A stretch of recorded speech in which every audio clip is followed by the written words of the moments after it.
Thank you very much, Mr. Speaker. A very good morning to you, and good morning, House of Representatives. I'm Aaron Bean. I'm one of the new guys, and aside from a motion to adjourn earlier this week, this right now is the very first time I am speaking on this floor, and I want to say what an honor it is to be with you all in this body. That was Republican Congressman Aaron Bean, not just one of the new guys in Congress. He's also representing a brand new district, the 4th District of Florida. This podcast is all about what's new members and their first speeches in the new Congress. So stay put, don't motion to adjourn, and enjoy this new episode of C-SPAN's podcast, The Weekly. The 118th Congress has over 70 new members. From the first week of first speeches in the House, we saw new faces, heard new storylines, and got new perspectives. Like from Brandon Williams, Republican of New York. I'm honored to speak here on the House floor for the first time. I'm the first nuclear submarine veteran to serve in the United States House of Representatives in the last 50 years, and only the second in our nation's history. One particular submarine patrol, we pulled into Pearl Harbor to take World War II veterans out to sea with us for the day. By naval tradition, we stood at attention and saluted the USS Arizona as we passed by. One part of the experience we shared with these veterans was to demonstrate the tremendous pressure of the ocean. In the control room, with the periscopes, we would tie a string from one side of the hull to the other, about the width of this rostrum behind me. Our submarine's hull is made of high-strength steel to keep the water out and the crew safe. On the surface, this string would be taut like a guitar string and would sit about a foot off the deck.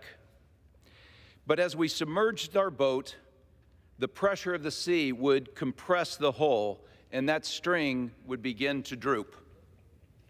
And by the time we reached many hundreds of feet below the ocean, that string would lay flat on the deck, the incredible pressure of the ocean visible for everyone to see. Monica de la Cruz is the first ever Republican to represent the 15th District of Texas in the predominantly Latino Rio Grande Valley. Being here as a single mother and the granddaughter of a Mexican farm worker shows that all things are possible in America through faith and hard work. That's why I am proud that my first vote is to protect small businesses in South Texas from the IRS overreach, which disproportionately hurts low-income Americans and communities like mine. The last thing we need are 87,000 IRS agents harassing South Texans. Democratic Congressman Daniel Goldman is a former assistant U.S. attorney for the Southern District of New York. He served as a Democratic counsel for the first impeachment trial of President Donald Trump. The focus of his first speech as a congressman, the Republicans' proposed select subcommittee on the weaponization of the federal government. And just 2 sentences into Daniel Goldman's congressional career, Donald Trump had a cameo. The primary purpose of this special subcommittee is to interfere with the special counsel's ongoing investigation into a conspiracy to overturn the 2020 election. This is a shocking abuse of power. But it's not just the usual efforts by members on the other side of the aisle to once again do Donald Trump's dirty work. This time, they're trying to protect themselves. One of them, a member from Pennsylvania, had his cell phone seized pursuant to a court order finding probable cause that he committed a crime. Yet he has indicated that he wants to be on this subcommittee so that he can undermine a criminal investigation into himself. My Republican counterparts can dress up the subcommittee with a menacing name, but let's call it what it really is: the Republican Committee to Obstruct Justice. The American people don't want that. They don't want yet another front of the Republican war on democracy and the rule of law. Speaking in support of the Weaponization Committee, in his first speech as a new member, Ryan Zinke. Yes, you've heard that name before. Representative Zinke is actually new again. The Republican from Montana is a returning member. He also was in President Trump's cabinet. I proudly served as the 52nd Secretary of Interior, and despite the deep state's repeatedly attempts to stop me, I stand before you as a duly elected member of the United States Congress and tell you that a deep state exists and is perhaps the strongest covert weapon the left has against the American people. There is no doubt the federal government deep state coordinates with liberal activists and uses politicians and willing media to carry their water. The deep state runs secret messaging campaigns with one goal in mind: to increase its power to censor and persuade the American people. Dark money groups funded by liberal billionaires and foreign investors funnel money to shell organizations and repeatedly attempt to destroy the American West. In many cases, they want to wipe out the American cowboy completely. Those two new members were on opposite sides of the new weaponization committee. Two new members on opposite sides gave first speeches with opposite opinions on another hot-button issue that's hardly new: abortion. Here's Florida Democrat Maxwell Alejandro Frost, at 25 years old, the youngest member of Congress, and the first member of Gen Z ever elected to Congress. The topic: a resolution condemning attacks on pro-life facilities. His first speech included a reference to Florida Republican Governor Ron DeSantis. It's a one-sided resolution meant to fan the flames of anti-abortion and anti-freedom sentiment in this country. See, my district in Central Florida sees these sentiments in action as our governor has passed an abortion ban and looks to go even further, and as someone whose birth mother made the brave and difficult decision to put me up for adoption, I recognize that that decision was deeply personal and can often mark one of the most vulnerable points in a person's life. No one should take advantage of that, and the federal government should actually protect it. Harriet Hageman, Republican of Wyoming, unseated fellow Republican Liz Cheney in a race that got national attention and was largely shaped by pro- and anti-Trump forces.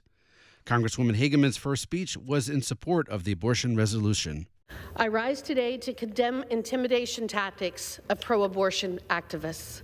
Since the very day the Dobbs versus Jackson decision was illegally leaked, acts of violence against pregnancy centers, places of worship, and other pro-life institutions have skyrocketed. Cases of vandalism, harassment, fire bombings, and physical assaults have been reported all across the country, in communities big and small. In addition to the actual acts, these violent acts amount to intimidation of those individuals that need the services provided by these pro-life, faith-based organizations. Not only has President Biden and his administration failed to condemn these attacks, but his Department of Justice has also refused to take any action to identify and prosecute those that have committed these crimes. Two other new members making first speeches on opposite sides of the abortion debate. First, Republican freshman Congressman Nathaniel Moran. Madam Speaker, I'm honored to stand here today on the House floor of Representatives to serve as the voice of East Texans in Congress. As a man of faith and father of 4 children, I rise today for the very first time in Congress as a member of Congress to stand for the sanctity of life and in full support of children nationwide. And on the other side, Morgan McGarvey, a new Democratic congressman from Kentucky. Last night, the House Republicans' first order of business was to make it even harder for women to receive abortions and for healthcare professionals to provide them.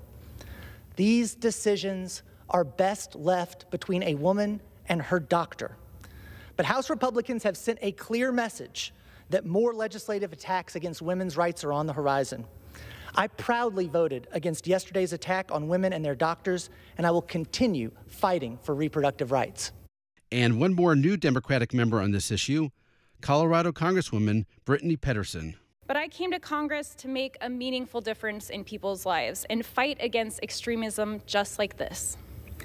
The people of Colorado's 7th District sent me here to ensure that these personal decisions are kept between women, their doctors, their families, not members of Congress.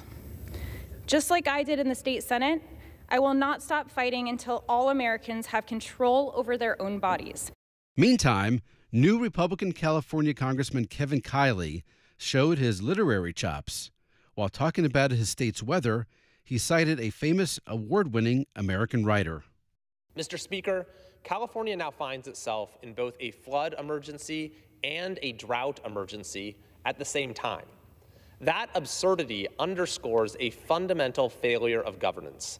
Citizens are told to take shorter showers. Farmers are told to fallow their fields. All the while, they watch water flow abundantly into the ocean. An estimated 8 billion gallons of water from these storms will flow into the ocean in the Los Angeles basin alone. Cycles of wetness and dryness are nothing new to our state. Joan Didion in 1977 wrote, "California summers were characterized by the coughing in the pipes that meant the well was dry, and California winters by all-night watches on rivers about to crest." The Joan Didion reference was to her essay, Holy Water. It appeared in Esquire magazine 8 years before Congressman Kiley was born. It wasn't just controversial topics that drove first speeches by new members. Some saw a chance to rejoice, even gloat, like Mike Collins. The new Republican from Georgia had the fortune of good timing to give his first floor speech on something happy, something to celebrate: the Georgia Bulldogs football team winning the college football national championship. Mr. Speaker, how about them dogs? It's an honor this morning to rise and deliver my first speech on the floor of the People's House, and what a special occasion it is. After last night's resounding victory, it is clear that the Georgia Bulldogs haven't gotten tired of winning.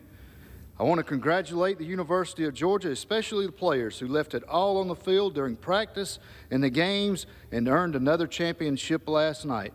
During his first floor remarks, Michigan Republican John James also mentioned a local football team.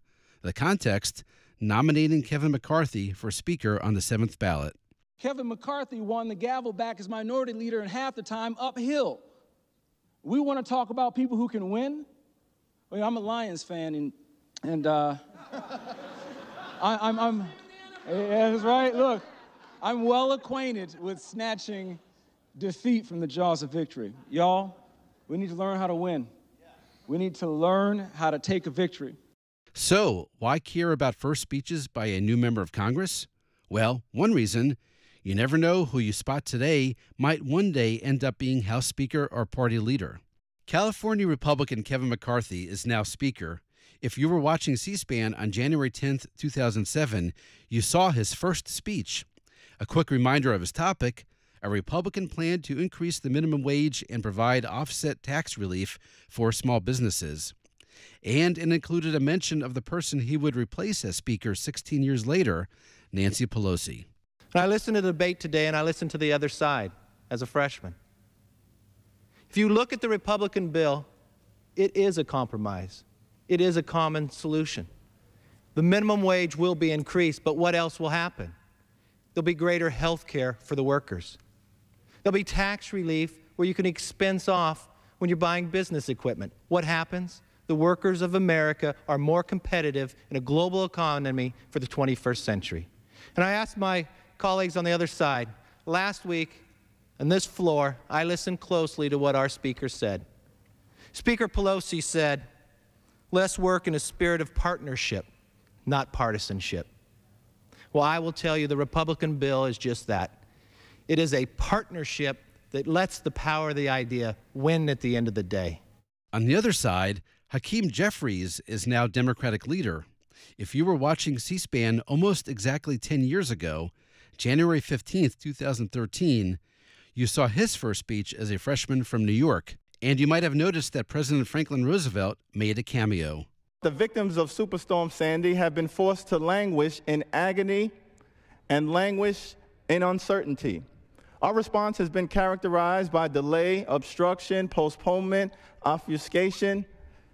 It's unacceptable given the nature of the disaster that people at home have experienced. We have defaulted on our obligation to provide assistance to Americans in need. We're a day late and a dollar short. In fact, we're 78 days late and $51 billion short. New York, one of the original 13 colonies, has given much to the Republic over the last 236 years. Our sons and our daughters have died in each and every war. FDR, a tremendous statesman, has helped us get through the Great Depression, and we regularly give more to the government than we get back in return. And now our bonus clip. We'll close out the way we began, with freshman Florida Republican Aaron Bean, one of the new guys. So to all the members here, I look forward to working with you, to tackling these challenges and making America more secure, safer, and stronger. Members, let's go get them. Go get them indeed. Go get those clips from the C-SPAN video library. Go to cspan.org and use the search bar on top. Search more new members of Congress, more first speeches, more old things that are new. That's it for this episode of C-SPAN's Podcast The Weekly. Thanks for listening, and happy searching.